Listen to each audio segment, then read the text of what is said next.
See, the elevator put so many planes on it, then it went up and then it went down. They wheeled another airplane on, took it up. So I designed a Ferris wheel to bring the planes up continuously.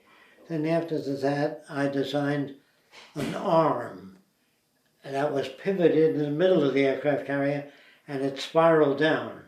And there were 4 arms. You put 4 airplanes on it, and it spiraled up, and you pulled the planes off.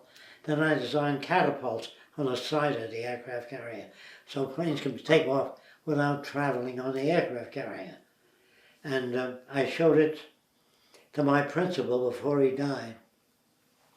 And he says, I know a man at the Bureau of Standards, I don't know if this is his name, Dr. Dickinson, chief of the Heat and Power Division of the Bureau of Standards. And he said, take your drawings and show them to Dr. Dickinson. Bildersee saw some of my drawings too, and he liked them.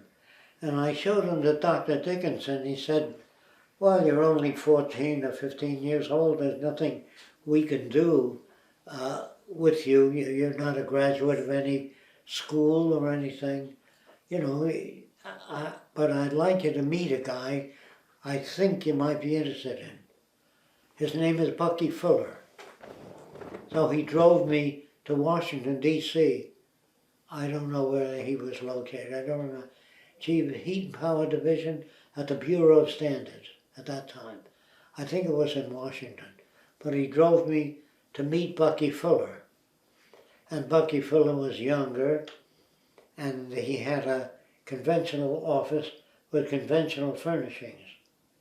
But he had a telephone on a rig that stuck out and it moved. So he had 4 guys working for him. When the phone rang, he just swung it over there so the guy didn't have to get up and go to the phone. I thought that was good.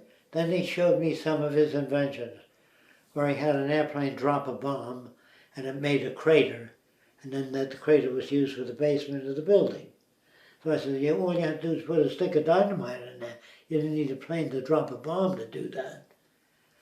So he said, well, you got some good ideas, you know. And then he had an automobile called a Dymaxion.